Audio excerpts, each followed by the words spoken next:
Oh, hello. I wasn't expecting this. It's a bonus episode from the Horror Guys. What? Why are we here? I don't know, but I'm Kevin, I'm Brian. and we're going to talk about some extra bonus horror movies. Yeah. Some bonus reviews. Trying something a little different. Yeah. Just for an experiment, at least through the month of October, we're going to be doing our bonus reviews as a sort of bonus podcast. Uh-huh. If you're hearing this, you're already probably signed up to the bonus newsletter at horrorbulletin.com. And normally we don't record the bonus material. Those are just there for the newsletter. We just kind of mention them and call it good there and just put it as text. But Substack, the place that handles our email newsletter, also has a thing for podcasts, so we thought we'd try it out this month. Why the heck not? Yeah. Yeah. It's bonus, so here's your bonus. Yeah. And we're doing 4 movies this time around. We are. You may have already read these, but now you can listen. Yeah. What do we got? Well, we got The Thing That Couldn't Die from 1958. Not that wouldn't die. It couldn't die. Couldn't die. The Mephisto Waltz from 1971. And a cartoonish kind of thing, Birdboy, The Forgotten Children. And a 2014 movie, The Quiet Ones. Shh, it's quiet ones. Really quiet. All right.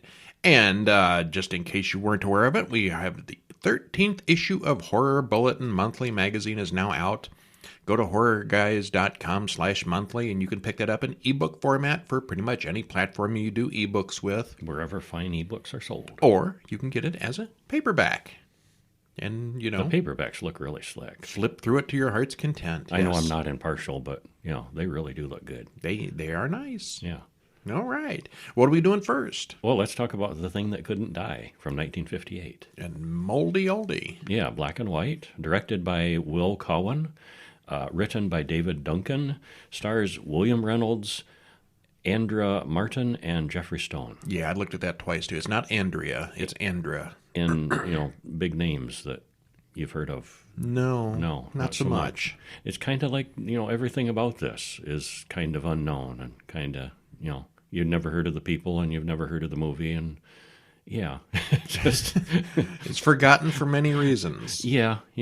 Trailer in the show notes. Spoiler free, this one is okay in pretty much every way. Horror guy Kevin had never even heard of this one before, and it's clear why this one is not a classic. It's not bad. Everyone shows up and does the work. There's just nothing particularly exceptional about it. The story is pretty basic and ends very abruptly. You probably won't regret watching it, but don't feel like you need to make a special effort to hunt this one down. And we actually saw the Svengoolie version of this, his take on it. Plus, I understand it's a Mystery Science 3000 No doubt. movie, too, because, it's kind of that There's caliber. a lot to poke fun at with this one. There is, yeah. Well, spoiler, Gordon, Hank, and Linda watch Jessica with her dowsing rod. She's trying to find water, but she comes up empty. And she's saying that's because a doubter is watching her. She's, that flusters her. No dowsing doubters here. Gordon is the doubter, but Aunt Flavia knows Jessica can do the job. Her stick points down, so she's found something. Suddenly, she yells for the digging man to stop, though. There's something evil down there. Aunt Flavia overrules her. Jessica calls them all terrible people, says she hopes a tree falls on them. And a tree then does fall on Linda, so the digging stops temporarily. That's a coincidence. Yeah, it was, yeah, or not, yeah. Well, Linda is shaken, but she's okay. Jessica thinks she made the tree fall. I mean, it looked that way, certain, whether it was coincidence or not. And it was an evil wish, and she regrets it, because she's at heart, she's a good girl. Gordon still thinks it's all fairy tales, and Jessica tells them where to find the watch Linda lost last week. A pat rack stole it for its nest. And they do find the nest. There's also, in addition to the watch, a really, really old medallion and some other stuff down there. Well, Gordon then apologizes to Jessica. He's more of a believer now. And she admits that sometimes she hears evil voices, too. He puts the medallion on her, telling her it's medieval and benign, and she should keep it on for protection. Well, the diggers, back at that evil spot where she staked out, they find something. It's an old chest. And Aunt Flavia, she gets all excited, thinks it must be gold. Treasure, treasure. Yeah, but they can't get it open because it's solidly shut and sealed. Well, she wants to bust it open, but Gordon thinks the chest itself might be valuable, since there's a date of 1579 on the top. And he advises her to hold off, don't bust it. And there's a warning on top, actually. It says, do not open this accursed chest. But, of course, that's just superstition, right? Right. Yeah. What could happen? Yeah. Gordon thinks only Francis Drake could have been in the region in the 1500s, and he wants to open the lock with chemicals to preserve the chest itself. So he goes off to town to pick up what they need. Well, Jessica doesn't want to stay in the house with the evil chest, so she stays in the cabin with Linda. It's kind of like a guest house off of the main house. Ranch hand Boyd peeks through the window to watch Jessica get ready for bed. Pervy time. He's a perv, yeah.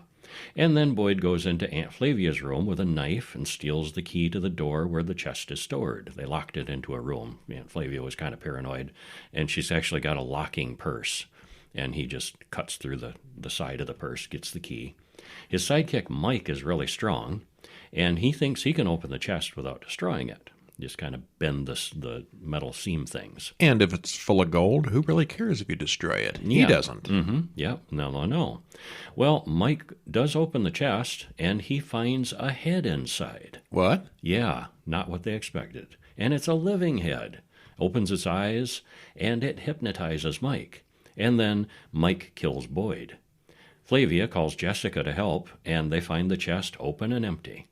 Mike wouldn't hurt anyone, Jessica insists. Mike carries the head around, and it notices the amulet around Jessica's neck.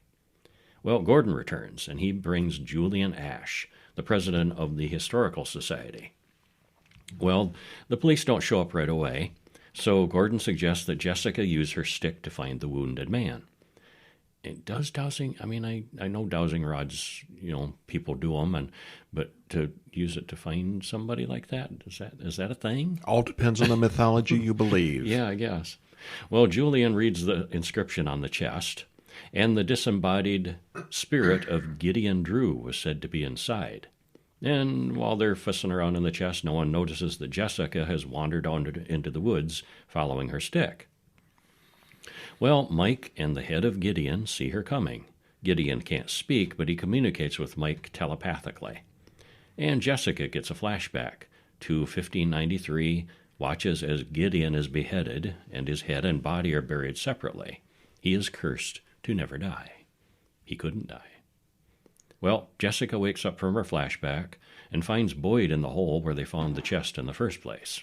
He's quite dead. Linda and Hank return at the same time that the police finally arrive. Linda opens the window and gets a face full of hypnotism from Gideon. Gideon, this I thought was a clever move on his part. He is still under controlling Mike, sends Mike toward the police with a knife drawn, and they shoot him. And, so they think case closed. Yep, all done. Yeah. He's the guy. Mm-hmm. And now they'll stop searching the woods and leave. They don't know about the head. Right, and Linda is his new minion. Well, Hank goes to talk to Linda, and she seems like a completely different person. Linda wants to try on Jessica's medallion, but Jessica won't take it off.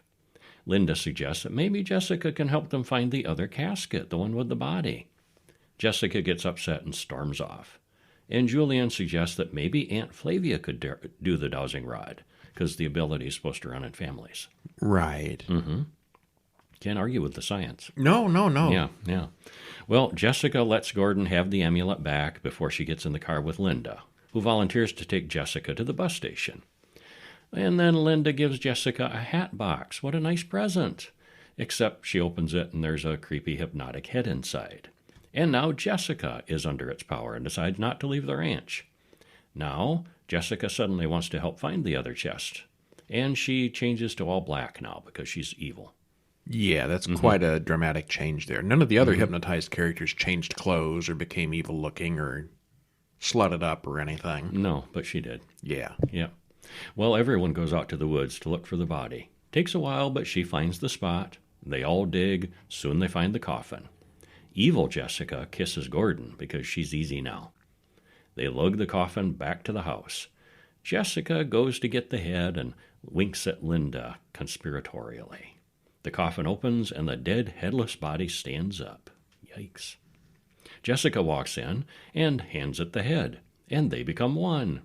At last I breathe again, says the now whole Gideon. And then he wants blood. Gideon, he's very thirsty, very hungry, except he's very fussy. He does, I don't want your blood. I don't want your, Well, Gordon empties his pistol into Gideon, but that doesn't do anything.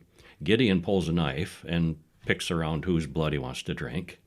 Gordon pulls out the amulet, and Gideon screams and falls into the coffin, which they reseal. The amulet does its job and turns Gideon to bones.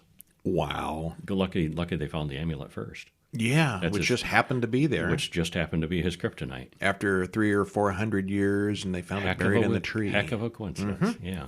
Well, it's really obvious that they took the musical cues for Gideon straight from the creature from the Black Lagoon. Da, da, da, da, da. That's not it. That's not it. I've forgotten it already. But you'll recognize it if you've seen both, yeah. They overused that little tune so much in Creature that it sticks in the memory pretty easily. It's hokey and pretty dumb overall, but not badly made, and I wasn't bored. It's definitely the kind of story that was written to scare an 8-year-old, though. But other than that, it's... okay. It's all right. It's okay. Not great. What's next? I don't know, because I've lost my place. The Mephisto Waltz from 1971. There you go. Yeah, which was directed by Paul Mendicos, written by Ben Maddow and Fred Mustard Stewart. With a name like Mustard, it's got to be good. Yeah. This stars Alan Alda, Jessica Bissett, and Barbara Perkins. This is Alan Alda like 5 or 6 years before MASH. He was I don't know that I'd ever seen him in anything before MASH other than this. But all three of them were pretty good, I don't know about huge stars, but all three of them had done lots of stuff before this, and all three went on to do lots of stuff after. So this was kind of in the midst of their careers. Hour and 55 minutes, trailer in the show notes. What happens, spoiler free? Well, it's a nice mix of things you see coming and things you don't see coming. The music is a little overbearing, but the cast is good and the story is interesting. All three of the leads are recognizable faces who continued on to do lots of other things, and it's strange seeing them so young here. Alan Alda's like, what, 110 at this point? At least. He's getting up there. Yeah, he was a young feller here. Yeah. And the two leading ladies were like, wow, they were really young then. Yeah. And the old guy, Kurt Jurgens, he went on to be the villain in The Spy Who Loved Me. Yes, he did. No, not The Spy Who Loved Me. One of the Bonds. Yeah, it was that one. It was the guy with the undersea base. Yeah. With the webbed fingers. Yes. I think it was Spy Who Loved Me. Who was the main villain in that, if not him? I think it was him. Okay, yeah, all right. Yeah. Well, spoilerific here. There's a really annoying cat that wakes up Miles and Paula Clarkson. I guess the cat's not there. Is it just they're woken up by a loud cat? Yeah.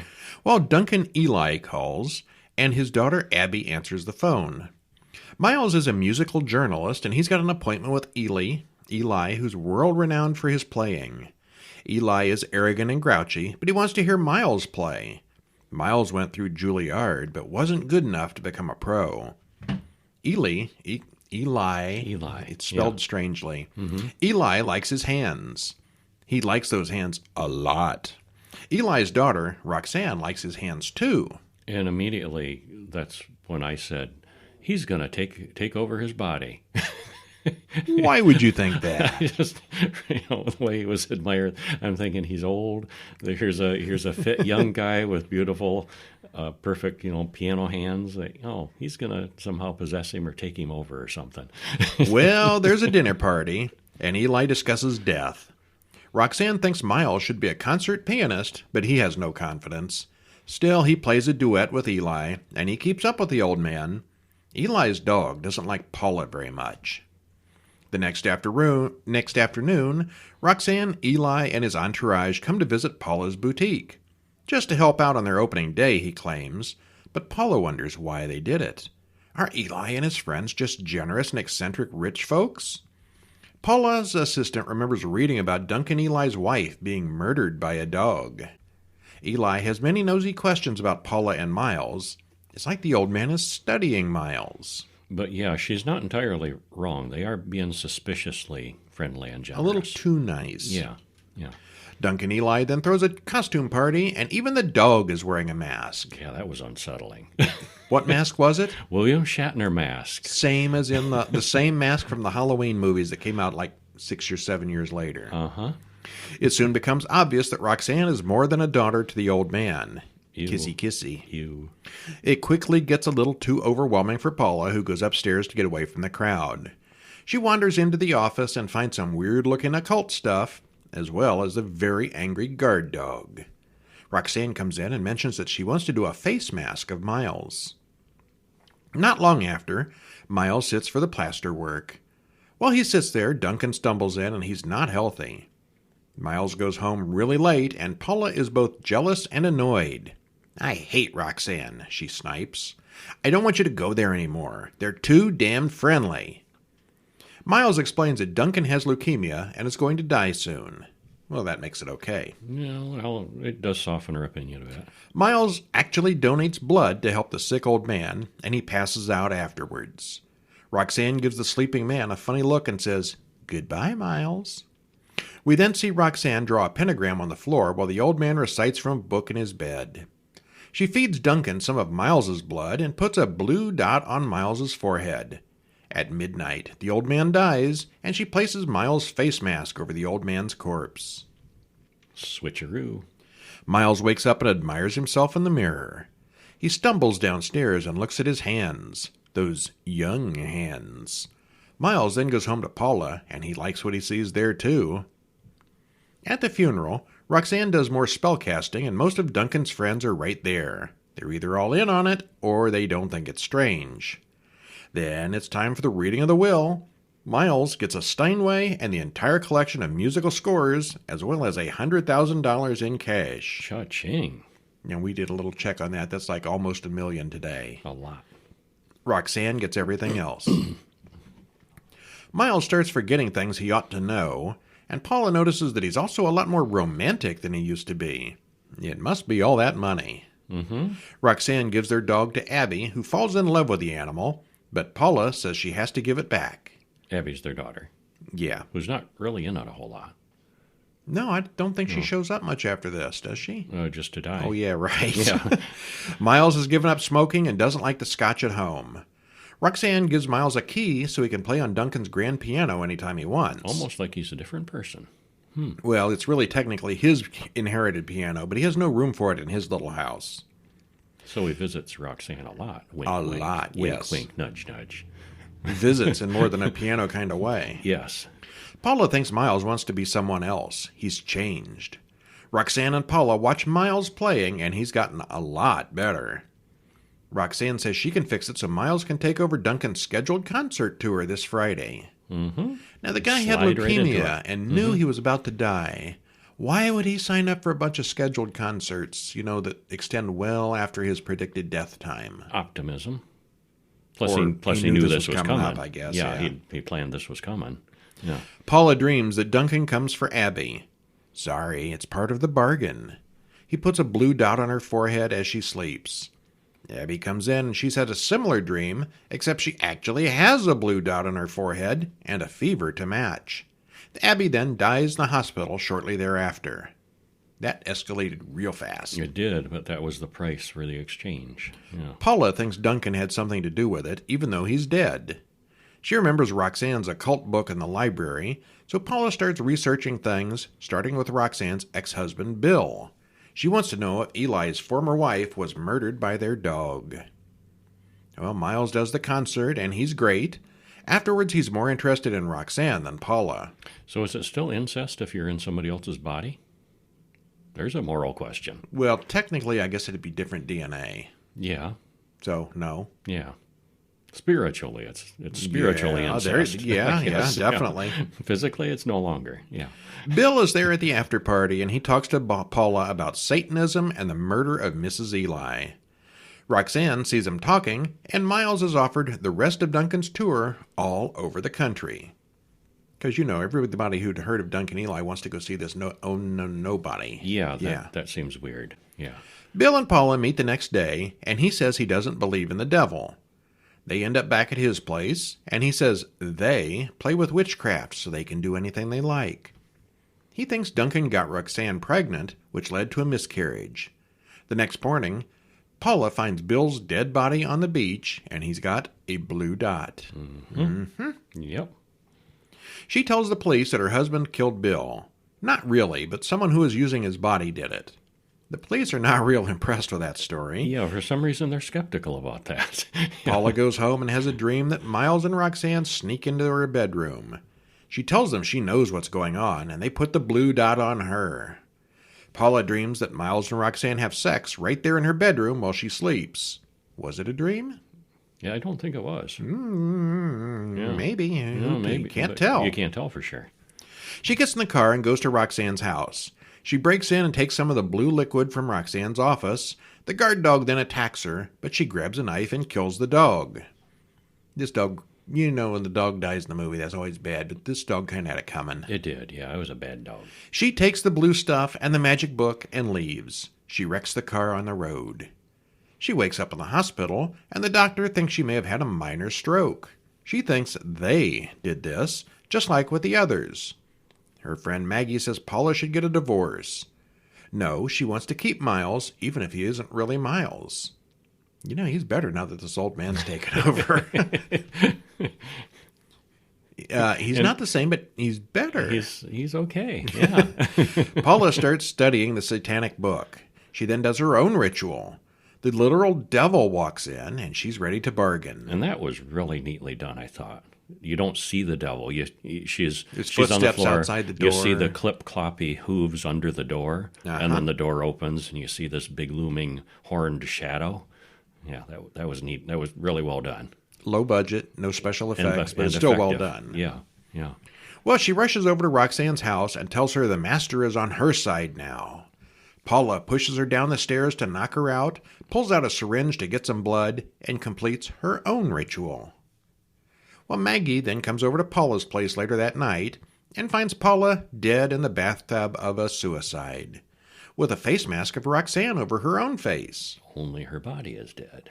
Maggie thinks Miles and Roxanne made her do it, but over at the big house, Miles comes home, but Roxanne seems a little different now. Yep, made her own deal. Took over Roxanne's body. So now it's incest again.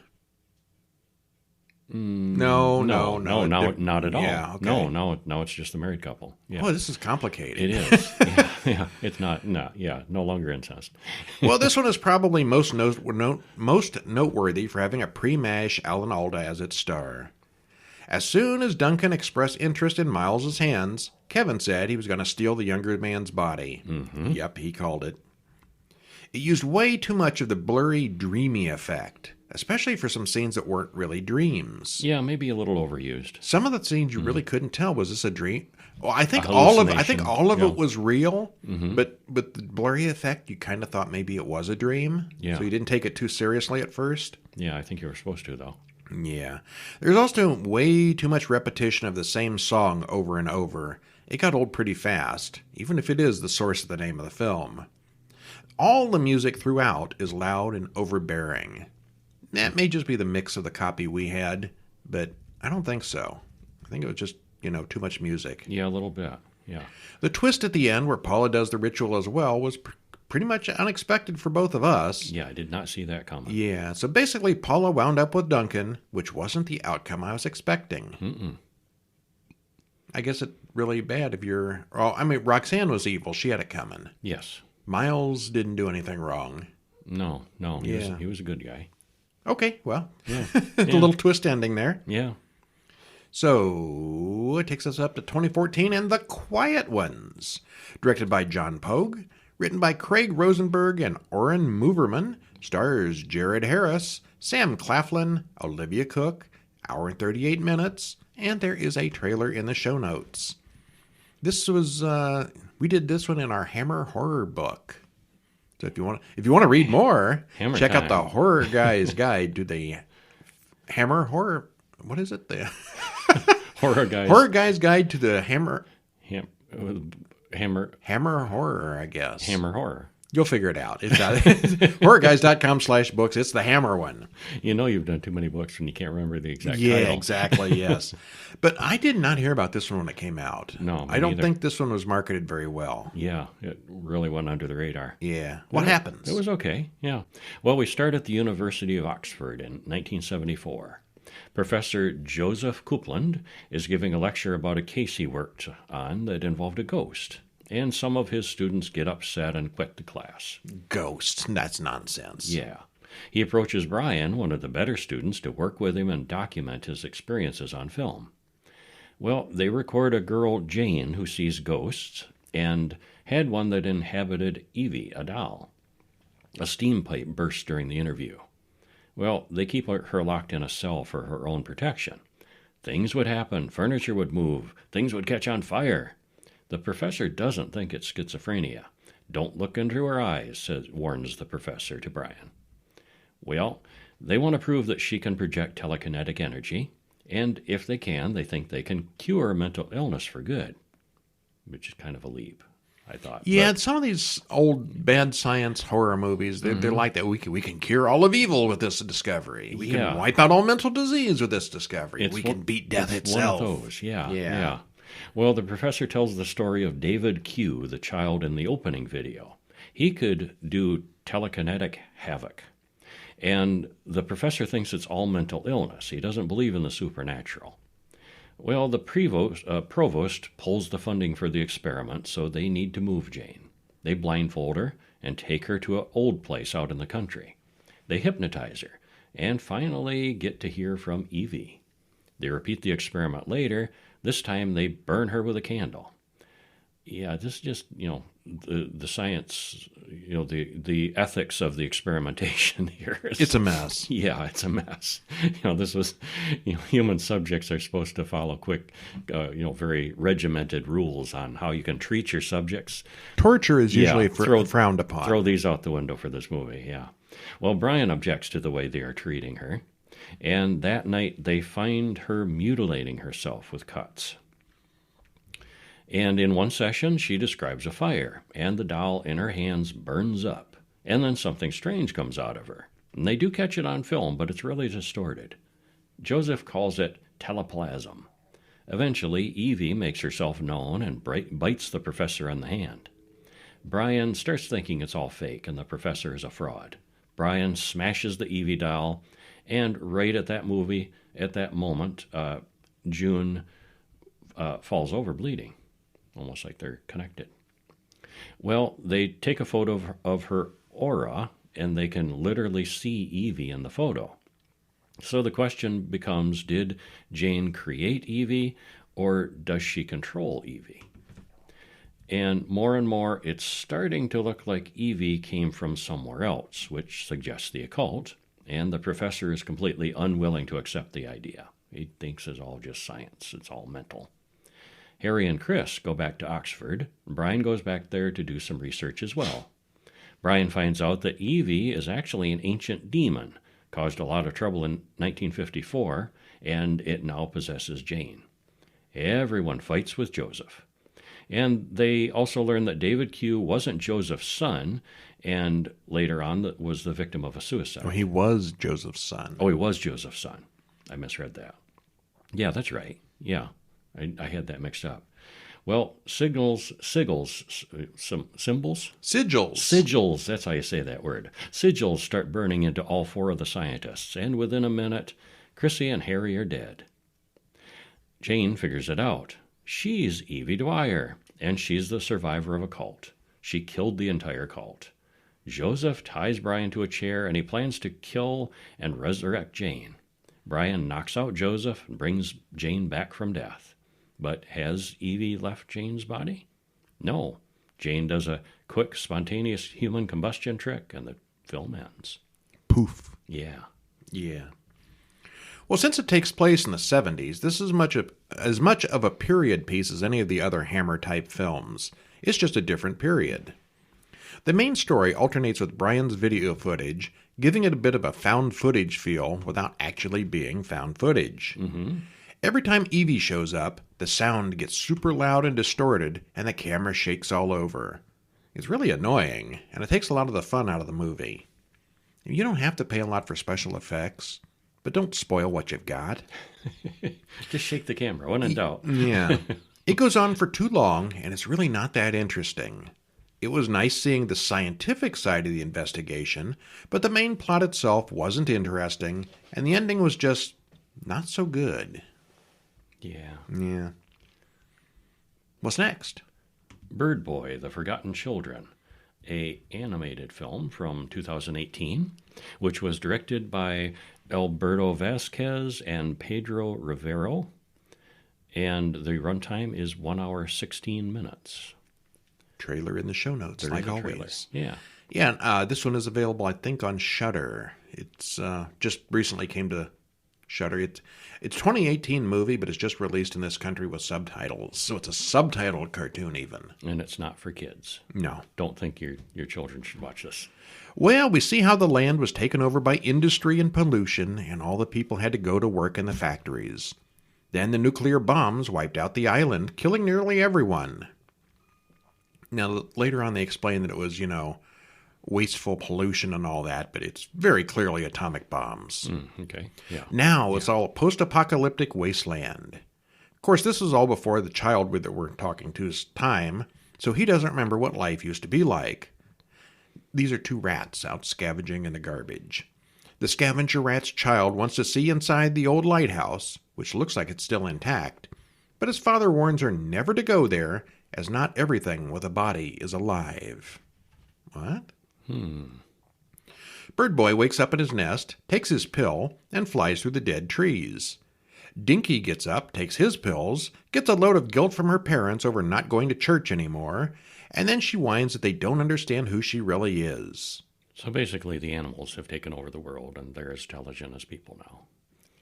It's kind of a fantasy kind of thing. It's not quite clear how that works. I mean, you're right. There's mice and there's other animals going around, but there's no real explanation for it. There are no humans. Sandra, the loco, hears voices that tell her to do bad things. Dinky explains to Sandra and the little fox that Birdboy has a demon inside him that's eating him up like a parasite. Outside, we see Birdboy's hands reaching for her jar of happy pills. Everybody has happy pills.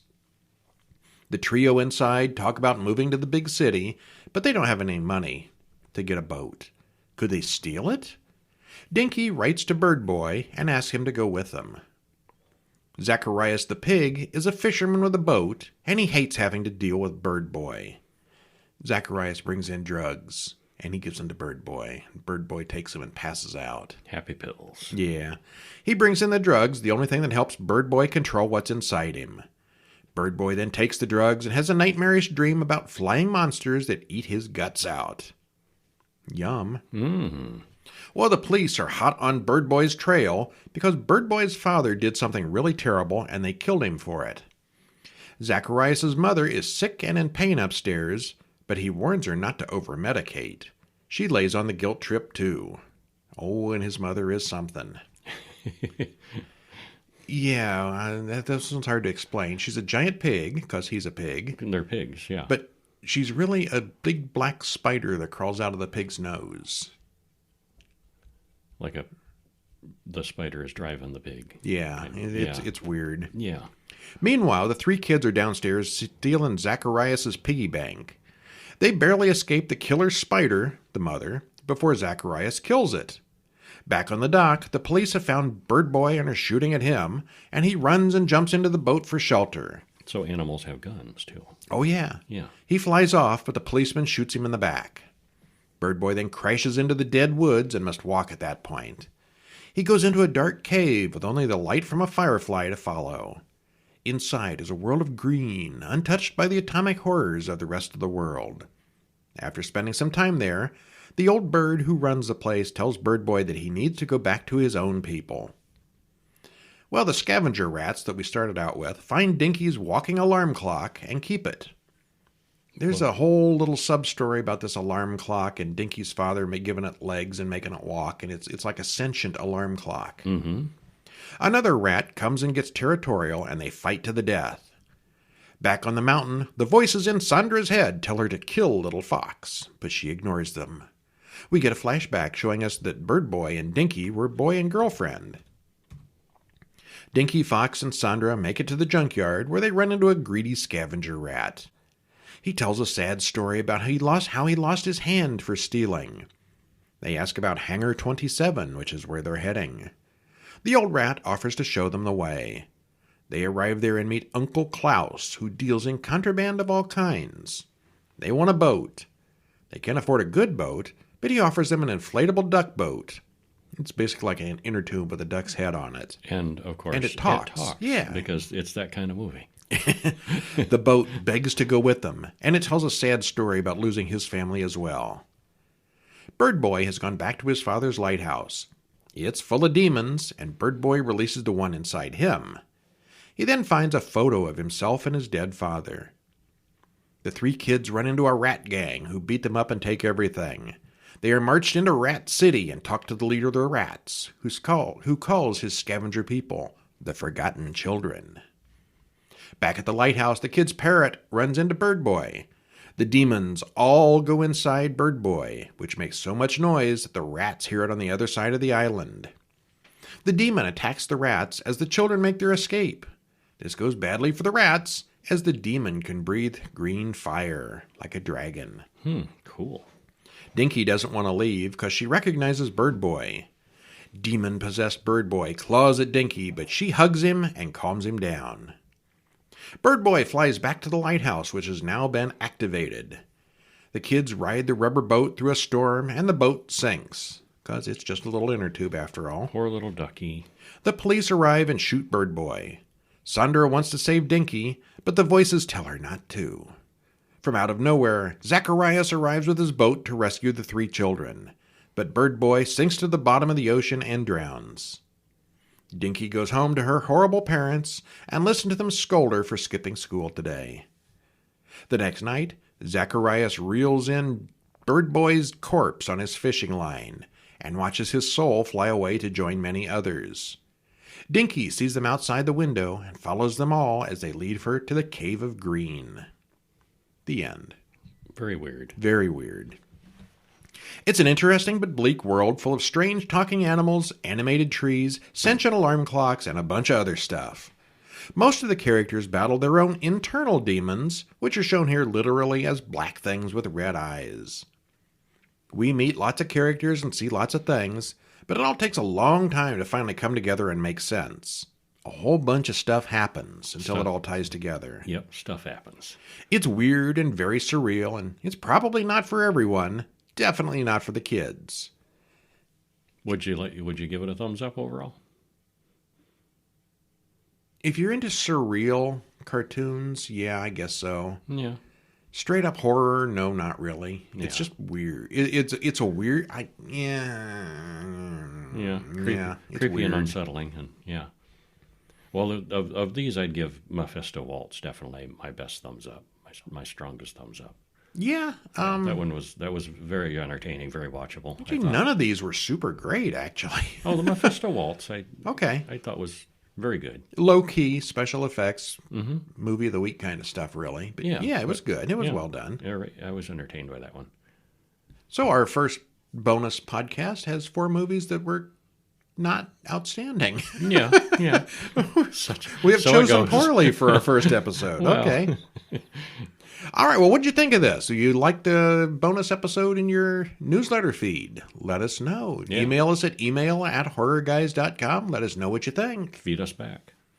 Hey, we've also got a giveaway. If you've made it this far. Margot.